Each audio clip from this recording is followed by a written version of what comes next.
remake this film, which everybody was really excited to see that, alright, cool, Rob Zombie is going to do it. And a lot of people wound up disappointed. And now they're tearing apart Rob Zombie. You guys wanted him, you guys got him. We happen to have really liked the film. I thought he did a great job. I mean, he's got his here's and there's with characters and stuff like that. And dialogue. But, yeah, but you know what? You know what actually made up for it? First of all, he has this way of portraying violence and portraying bad shit that happens to people. Brutal. Like, just brutality is. I love when the ambulance drivers hit the cow, and the dude's trying to reset his joint, just going, oh. Yeah, he's trying to get the other guy's attention. The guy's just like bleeding all over the place. I'm just like, oh man, you know, he's just got this knack for disturbing shit that just fucks you up, and it's brilliant. Nobody delivers that. There. Nobody delivers that like Rob Zombie. And let me tell you something. Nobody in the mainstream. No. Nobody in the mainstream. And in terms of cinematography, this movie was fucking gorgeous. Dark, but gorgeous. Stop complaining about the darkness of this film, okay? It's a dark horror film. But seeing the shimmering of the knife, or seeing the silhouette of the white mask in scenes, that's all you need, and it just can tear you apart. And if you're complaining about this movie being dark, let me tell you something. Watch it on a fucking bootleg. Stay away from the bootlegs. Go out, spend the money on the movie. Cheap fuck. I don't know where to put it. I've seen my fair share of bootlegs, but yeah, that if you're complaining that it's too dark, that's definitely what you just sat and watched. That is not what you're going to see in the movie theater. Well, which one of the things, speaking of how it looked, there was something that you in particular loved with cinematography, the cinematography. When Laurie Strode she's escaping him from the hospital, and she goes out into like that side alley. Right, running towards that outpost. Yeah, by the outpost. But like before she gets there, she goes out like this spot, and there's like this lamp, this bright lamp, and you can see the rain coming down with the fog and the mist. And it was such like a wide, like this angle of the light was just no gorgeous. one shoots like that. It was gorgeous. It was like seeing the what was it? In The Exorcist. In The Exorcist, man, that was just watching him show up to that famous scene that's on the cover of the DVD. Right. Watching him show up to the front of the door, the light shining through the fog. That's exactly what that reminded me of, and it was just perfect. And nobody shoots like that. See, that's the brilliance with Zombie, is that when he even if he didn't give a crap, even if he didn't, he still put a stamp like you said, shame on him if he didn't. Even if he didn't, he still put a stamp on it.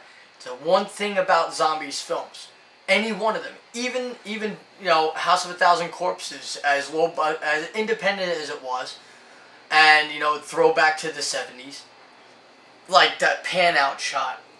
Oh yeah. When he shoots the cop. Yeah. And then, when he great. It took like 5 minutes for it to completely pan out, and then a perfect shot, boom. And his films have such a feel to them. It's his signature. It's like reading like a Stephen King book. You know you're reading Stephen King. Well, see, with Rob Zombie, you know you're watching Rob Zombie. The one thing with this one is that a lot of people complained about it didn't have the same feel. It really didn't. A lot of it didn't have the graininess to it like the first one he did. It didn't have that. It had the same overall look, but the overall look, but like certain aspects of it, like the graininess, the shakiness, the more like how can I put it, like this, like when the cinematography sometimes can be almost as disturbing as the film itself. Yeah. This one didn't have as much of that as the first one did. Well, it was like you said, this one's a little less psychological. It's a little less psychological, that had something right? To do with it, right? I still think it had that same Rob Zombie feel to it. This one is focusing more on the driving force behind Michael Myers, which is what we explained in the beginning of the review. That excerpt that's put up on the top of the screen. This pretty much what it says. The driving force behind him. You're seeing it. You're not just hearing about it. You're seeing his driving force. What forces him to kill people.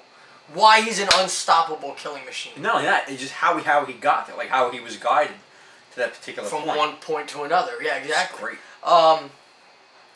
People also need to stop comparing this to the original Halloween 2. Yeah, a lot of people are saying John Carpenter, man. No.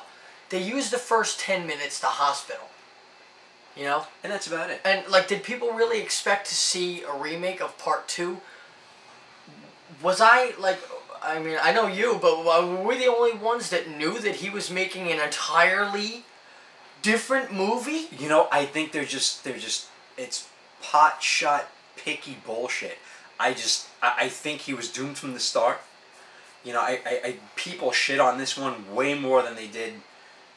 You know, with the first, with the excessive violence and the F-bombs, they were shitting on it. They're shitting on it like crazy with F-bombs being dropped, the vulgarities in the film, and the excessive violence. What do you want?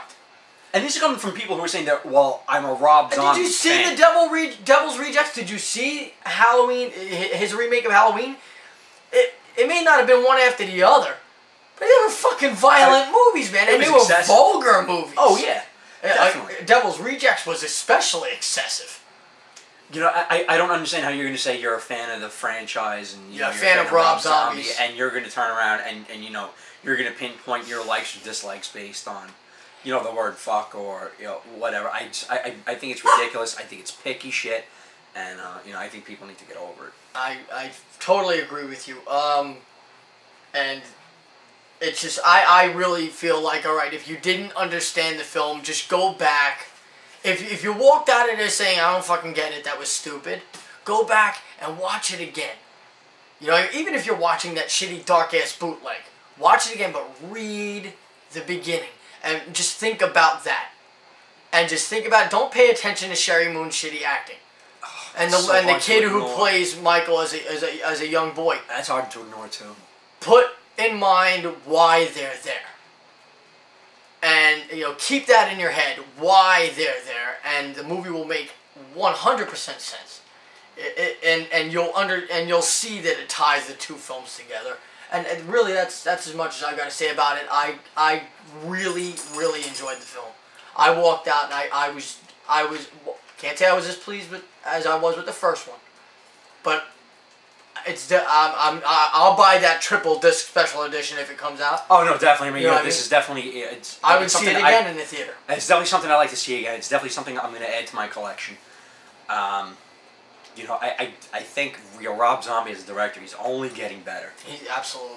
You know, I think he bought into and took on a very difficult franchise. I think Bruce is in the room with us. Bruce.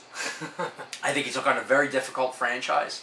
He's following, you know, he's getting into Lions Den with a lot of, you know, purist fans who just didn't just like the fact that he was getting into this and remaking these or reimagining these or, you know, whatever it was. I think he was doomed from the start, and actually I think he's done pretty well for himself. Yeah, I was trying to make a last point, but I do have to say one thing in that aspect of that.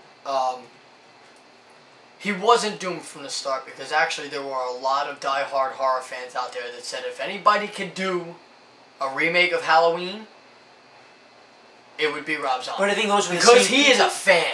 But I think those are the same people who turned on him.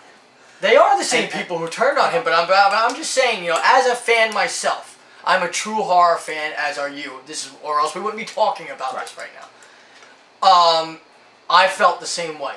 You know what? If somebody could dive into the psychological background of Michael Myers, you know what I mean, and stuff like along the lines of that, and just go into and make it just a gritty 70s film, which what the original one was a bit of a gritty film. To give it that look, it's Rob Zombie. He's gonna do it justice, and I thought he did with his sequel as well.